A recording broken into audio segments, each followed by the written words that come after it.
নমস্কাৰ বায়োপেডিয়াৰ সমূহ দৰ্শকলৈ স্বাগতম। ভাৰতত ক্ৰিকেটৰ জনপ্ৰিয়তা এনে এক স্থানত আছে যে কিছু লোকে ক্ৰিকেটক ধৰ্ম আৰু ক্ৰিকেট খেলুৱৈসকলক ভগৱানৰ স্থান দিয়ে। আৰু যেতিয়া প্ৰশ্ন আহে ক্ৰিকেট খেলৰ কেপ্টেইনজনলৈ, তেন্তে তেখেতৰ ওপৰতে সমগ্ৰ দেশৰ জনগণৰ আশা ভৰসা নিৰ্ভৰ কৰে। আজি ভাৰতীয় ক্ৰিকেট দলৰ এনে এজন কেপ্টেইনৰ বিষয়ে আলোচনা কৰিম, যিজনক অন্যতম শ্ৰেষ্ঠ কেপ্টেইন বুলি ক'লেও চাগে মিছা নহ'ব। তেখেতৰ চেষ্টা আৰু চতুৰালিৰ লগতে প্ৰতিজন খেলুৱৈৰ কষ্টৰ ফলত ভাৰতে টি20 ৱৰ্ল্ড কাপ আৰু ওৱান ডে ইণ্টাৰনেশ্যনেল ৱৰ্ল্ড কাপৰ লগতে বহুকেইটা উল্লেখনীয় পুৰস্কাৰ লাভ কৰিছিল। তেখেত হ'ল মহেন্দ্ৰ সিং ধোনী। মহেন্দ্ৰ সিং ধোনীৰ ওপৰত ইতিমধ্যে এখন চিনেমা ওলাইছে, কিন্তু সেই চিনেমাখনত সম্পূৰ্ণ সত্য প্ৰকাশ পোৱা নাই। আজি আমি দেখুৱাম তেখেতৰ জীৱনৰ প্ৰতিটো সত্য কথা। 7 জুলাই 1981 চনত বিহাৰৰ ৰাঁচী চহৰত মহেন্দ্ৰ সিং ধোনীৰ জন্ম হৈছিল, আৰু এই ৰাঁচী চহৰ বৰ্তমান ঝাৰখণ্ড ৰাজ্যৰ অন্তৰ্গত। তেখেতৰ দেউতাকৰ নাম আছিল পান সিং আৰু মাতৃৰ নাম দেৱকী দেৱী। তেখেতৰ বাইদেউৰ নাম জয়ন্তী আৰু ককায়েকৰ নাম নৰেন্দ্ৰ। তেখেতৰ ওপৰত নিৰ্মিত চিনেমাখনত ককায়েক নৰেন্দ্ৰৰ বিষয়ে দেখুওৱা নাছিল। ধোনীৰ প্ৰকৃত ঘৰ উত্তৰাখণ্ডৰ আলমৰা জিলাৰ লাউলি নামৰ এখন গাঁৱত, কিন্তু তেখেতৰ দেউতাকে মেকন কোম্পানীত জুনিয়ৰ মেনেজমেণ্ট গ্ৰুপত কাম কৰিছিল, যাৰ বাবে তেওঁলোক সপৰিয়ালে ৰাঁচী চহৰত বাস কৰিছিল। তেখেতে DAV জৱাহৰ বিদ্যালয় মন্দিৰত স্কুলীয়া শিক্ষা গ্ৰহণ কৰিছিল। তেখেত যদিও এজন সফল ক্ৰিকেটাৰ, কিন্তু বাল্যকালত তেখেতে বেডমিণ্টন আৰু ফুটবল খেলৰ প্ৰতি বেছি আকৰ্ষিত হৈছিল। তেখেতে সৰুৰে পৰাই গ'লকিপাৰ হিচাপে ক্লাব আৰু জিলা পৰ্যায়ত ফুটবল খেলিছিল। তেখেতে গ'লকিপাৰ হিচাপে এক সুকীয়া প্ৰতিভাৰ প্ৰদৰ্শন কৰিছিল, যাৰ বাবে তেখেতক ফুটবল খেলৰ কোচজনেই ক্ৰিকেটৰ উইকেট কিপাৰ হিচাপে চেষ্টা কৰিবলৈ উৎসাহ যোগাইছিল। তাৰ পাছত তেখেতে কামাণ্ডো ক্ৰিকেট ক্লাবৰ উইকেট কিপাৰ হিচাপে ক্ৰিকেট খেলিবলৈ আৰম্ভ কৰে। ধোনী আগৰে পৰাই শচীন তেণ্ডুলকাৰ, এডাম গিলখ্ৰিষ্ট আৰু বলিউডৰ তাৰকা জন আব্ৰাহামৰ অনুৰাগী আছিল, যাৰ বাবে তেখেতে প্ৰথমে জন আব্ৰাহামৰ দৰেই দীঘলকৈ চুলি ৰাখিছিল আৰু দ্ৰুতগতিত বাইক আৰু গাড়ী চলাই ভাল পাইছিল। বৰ্তমানেও তেখেতে আজৰি সময়ত নিজৰ পচন্দৰ বাইকখন লৈ ফুৰিবলৈ ওলাই যায়। তেখেতে 2000 চনত ৰেলৱে বিভাগৰ টিকট পৰিদৰ্শকৰ বাবে পৰীক্ষা দিছিল আৰু উত্তীৰ্ণও হৈছিল।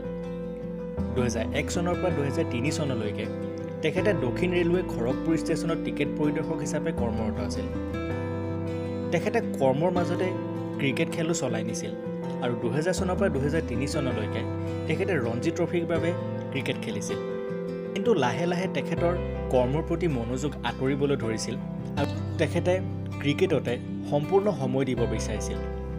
সেই সময়ত board of control for cricket in India, চমুকৈ BCCI তৰফৰ পৰা বেংগল ক্ৰিকেট দলৰ পূৰ্বৰ কেপ্টেইন প্ৰকাশ পোদ্দাৰক ভাৰতৰ বিভিন্ন সৰু সৰু ঠাইত ভাল ক্ৰিকেট খেলুৱৈসকলক উলিয়াই আনিবলৈ দায়িত্ব অৰ্পণ কৰিছিল, আৰু তেখেতে তাৰ মাজতে মহেন্দ্ৰ সিং ধোনীৰ খেল দেখা পাই আচম্বিত হৈছিল। 2003 চনত তেখেতে ধোনীক ভাৰতীয় ক্ৰিকেট দলৰ এই গোটৰ অন্তৰ্ভুক্ত কৰি ট্ৰাই চিৰিজ খেলিবলৈ পূব আফ্ৰিকাৰ কেনিয়ালৈ প্ৰেৰণ কৰিছিল। এইটো চিৰিজতে প্ৰায় 7খন খেলত তেখেতে 362 ৰান লৈছিল, আৰু তাৰ মাজত দুবাৰকৈ চেঞ্চুৰীও মাৰিছিল। তেখেতৰ প্ৰথমখন খেলৰ পৰিৱেশনত মুগ্ধ হৈ সেই সময়ৰ ভাৰতীয় ক্ৰিকেট দলৰ কেপ্টেইন সৌৰভ গাংগুলী আৰু ভাৰত এ দলৰ কোচ সন্দীপ পাটিলে তেখেতক ভাৰতীয় ক্ৰিকেট দলৰ উইকেট কিপাৰ হিচাপে ৰাখিবলৈ ইচ্ছা কৰিছিল। 2004-05 চনত তেখেতক বাংলাদেশৰ বিৰুদ্ধে খেলিবলৈ পঠোৱা হৈছিল যদিও তাত তেখেতে 0 ৰানতে আউট হৈছিল। কিন্তু তেখেতক পুনৰ সুযোগ প্ৰদান কৰাৰ উদ্দেশ্যে পাকিস্তানৰ বিৰুদ্ধে পুনৰ খেলিবলৈ নিৰ্বাচিত কৰে। পাকিস্তানৰ বিৰুদ্ধে খেলত তেখেতে সমগ্ৰ দেশবাসীৰ আগত এক চমক প্ৰদৰ্শন কৰে। 123টা বলত 148 ৰান লৈ নিজৰ যোগ্যতা সমগ্ৰ দেশবাসীক দেখুৱাইছিল। ইয়াৰ পাছতো তেখেতে খেলৰ জৰিয়তে নিজৰ স্থান বৰ্তি ৰাখিছিল, কিন্তু তাৰ মাজতে 2007 চনত ৰাহুল দ্ৰাবিড়ে টেষ্ট আৰু ওৱান ডে ক্ৰিকেট খেলৰ কেপ্টেইন পদৰ পৰা পদত্যাগ কৰিছিল। সেই সময়ত ভাৰতীয় ক্ৰিকেট দলৰ ভগৱান ৰূপে পৰিচিত শচীন তেণ্ডুলকাৰক ভাৰতীয় ক্ৰিকেট দলৰ কেপ্টেইন দিবলৈ বিচাৰিছিল, কিন্তু শচীন তেণ্ডুলকাৰে এই পদ গ্ৰহণ কৰিবলৈ অস্বীকাৰ কৰে আৰু মহেন্দ্ৰ সিং ধোনীক কেপ্টেইন পদ প্ৰদান কৰিবলৈ অনুৰোধ জনায়। আৰু BCCI সদস্যসকলো এই সিদ্ধান্তত একমত হৈ তেখেতক কেপ্টেইন হিচাপে নিযুক্তি দিয়ে। তেখেতৰ নেতৃত্বতে ভাৰতে প্ৰথমে 2007 চনত T20 ৱৰ্ল্ড কাপত জয়ী হৈছিল আৰু 2011 চনত ওৱান ডে ইণ্টাৰনেশ্যনেল ৱৰ্ল্ড কাপত জয়ী হৈছিল। 4 জুলাই 2010 তাৰিখে তেখেতে সাক্ষী সিং ৰাৱতৰ সৈতে বিবাহপাশত আবদ্ধ হয় আৰু উল্লেখযোগ্য যে সাক্ষী সিং ৰাৱতৰ জন্ম হৈছিল গুৱাহাটীত। 4 ফেব্ৰুৱাৰী 2015 তাৰিখে তেওঁলোকৰ এগৰাকী কন্যা সন্তানৰ জন্ম হয় আৰু তাইৰ নাম জিভা। মহেন্দ্ৰ সিং ধোনীয়ে কেতিয়াও জয়ী হোৱাৰ শ্ৰেয় নিজে নাৰাখিছিল।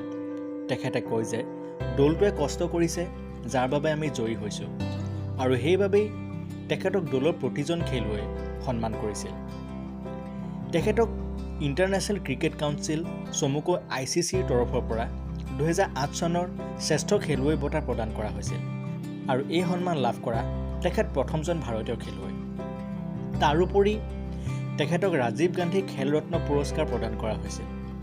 তেখেতৰ নেতৃত্বতে ভাৰতে 28 বছৰৰ পাছত ৱৰ্ল্ড কাপ জিকিবলৈ সক্ষম হৈছিল। 30 ডিচেম্বৰ 2014 চনত তেখেতে টেষ্ট ক্ৰিকেটৰ পৰা অৱসৰ গ্ৰহণ কৰে আৰু 4 জানুৱাৰী 2017 তাৰিখে তেখেতে T20 আৰু ওৱান ডে খেলৰ কেপ্টেইন পদৰ পৰাও পদত্যাগ কৰে। 15 আগষ্ট 2020 তাৰিখে তেখেতে আন্তঃৰাষ্ট্ৰীয় ক্ৰিকেটৰ পৰা সম্পূৰ্ণৰূপে অৱসৰ গ্ৰহণ কৰে। তেখেতক 2009 চনত পদ্মশ্ৰী আৰু 2018 চনত পদ্মভূষণ উপাধি প্ৰদান কৰা হয়। তেখেতৰ ইণ্ডিয়ান আৰ্মীত যোগদান কৰাৰ প্ৰবল ইচ্ছা আছিল, যাৰ বাবে তেখেতে আৰ্মীৰ প্ৰশিক্ষণ লয় আৰু 2019 চনত এৰিটৰিয়েল আৰ্মীৰ পেৰাচুট ৰেজিমেণ্টৰ লেফটেনেণ্ট কৰ্ণেল হিচাপে নিযুক্তি দিয়ে।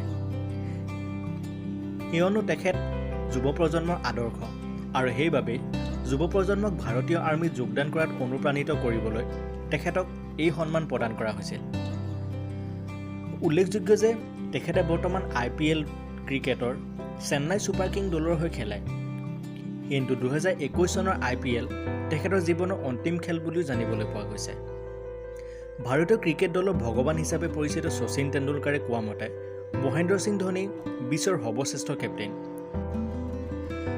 আৰু লগতে কয় যে তেখেত অত্যন্ত সুখী যে তেখেতে মহেন্দ্ৰ সিং ধোনী কেপ্টেইন হৈ থকাৰ অৱস্থাত ক্ৰিকেট খেলিছিল। এয়াই আছিল ভাৰতীয় ক্ৰিকেট দলৰ অন্যতম শ্ৰেষ্ঠ কেপ্টেইন মহেন্দ্ৰ সিং ধোনীৰ জীৱনৰ কিছু কথা। পুনৰ আহিম আপোনালোকৰ মাজত জনপ্ৰিয় লোকৰ জীৱনৰ কিছু নজনা কথা লৈ। ধন্যবাদ।